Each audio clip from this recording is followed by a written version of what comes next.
Just as with any work function or job role, I believe that growth marketing is one of the faster changing ones because it's such a multidisciplinary role and digital marketing is changing by the day, by the hour. It's very important to understand trends that are happening. And I see this trend where growth marketers are really becoming business partners, right? Because they're overlooking a lot of responsibilities, especially on the marketing side.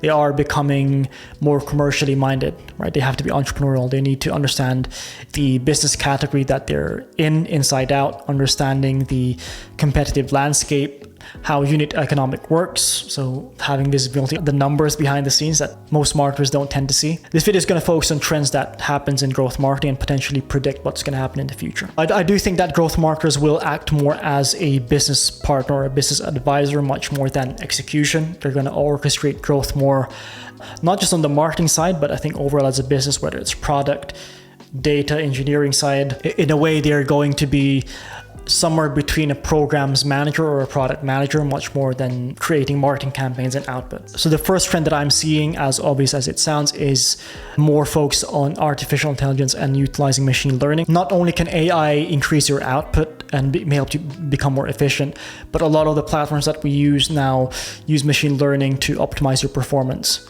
Whereas as opposed to 8 years ago when I started in marketing, there's a lot more manual output that needed to happen. As of 2024, if you're watching this video, there's a lot more hands-off approach to marketing, and there's much more of a strategic side to it. That doesn't necessarily mean that you use AI as a crutch, but it's more as an extension of, essentially an extension of your genius and your approach to strategy and growing. Second point is we're seeing a lot more utilization of automation, more so in the chatbot functionality. So a lot of websites now have this, and even in mobile apps, where if you have an issue, there's going to be an AI-driven chatbot who helps you out. Whether or not the user experience is positive or not is an irrelevant question. It will improve over time, I'm sure, but we're seeing that happen a lot more. The next point is personalization at scale, and that can be deployed both across content marketing and email marketing, so more on the retention side.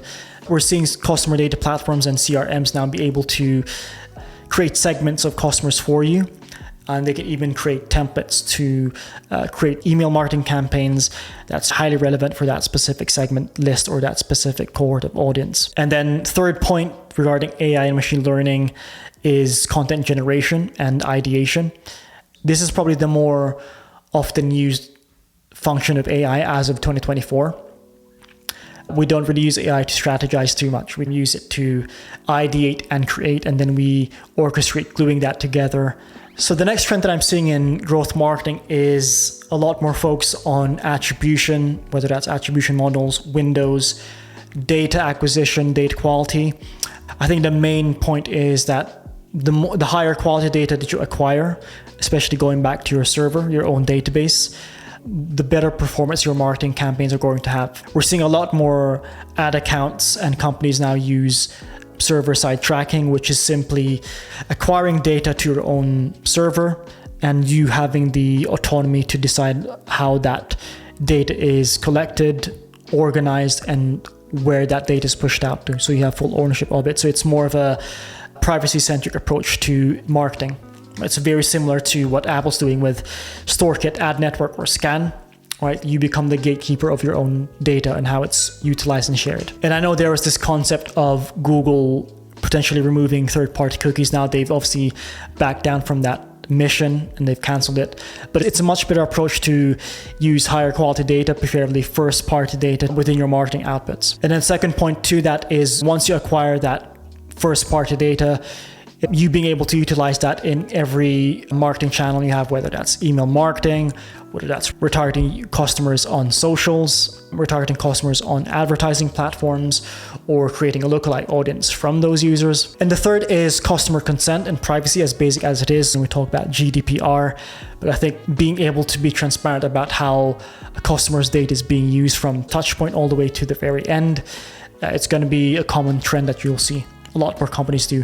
And without mentioning specific brands, I've seen one or two companies that haven't sorted out their data privacy and how they're using customers' data. They've been in trouble with certain companies as a marketer, it's a big responsibility, but make sure that data privacy is at the forefront of your marketing efforts. So next chapter is a lot more focus on full funnel marketing, being much more cross-functional when you're working with different teams, like speaking their language, being able to deploy campaigns where you cross-collaborate with product, data, engineers, and your fellow marketing team, whether that's more on the brand marketing side or the performance marketing side. And then as well as growth marketers now having to be much more commercially minded and being much more entrepreneurial.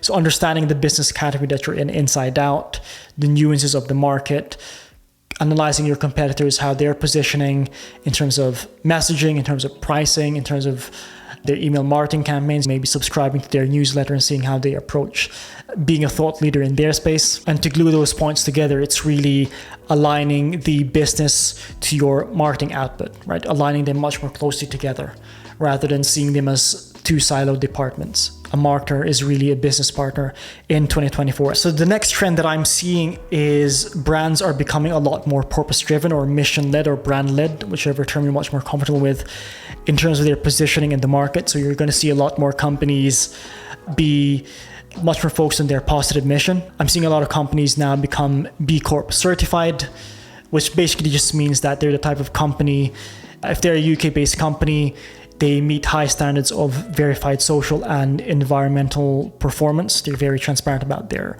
numbers. And I think this goes back to the idea of, in a previous video that I made about community building. So when you're trying to capture culture, part of it is being mission-led or brand-led, but at the same time, you're trying to make a positive change. And in Seth Godin's book, This is Marketing, great marketing isn't just about understanding who you're seeking to serve, but what's the change that you're trying to make. And I'll add to that, what's the positive change you're trying to make as a business. And as a marketer, if you're marketing for a business that doesn't have a positive mission, I would urge you to start having those conversations now with your stakeholders. Part of that trend is that I think consumers now want to engage, interact, and buy from companies that have a mission in mind. They're trying to make a positive change.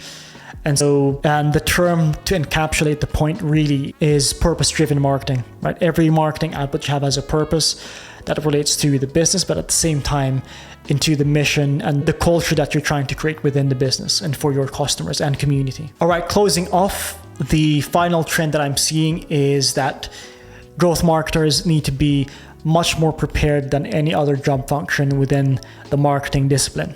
And so I'm going to read off some of the points here.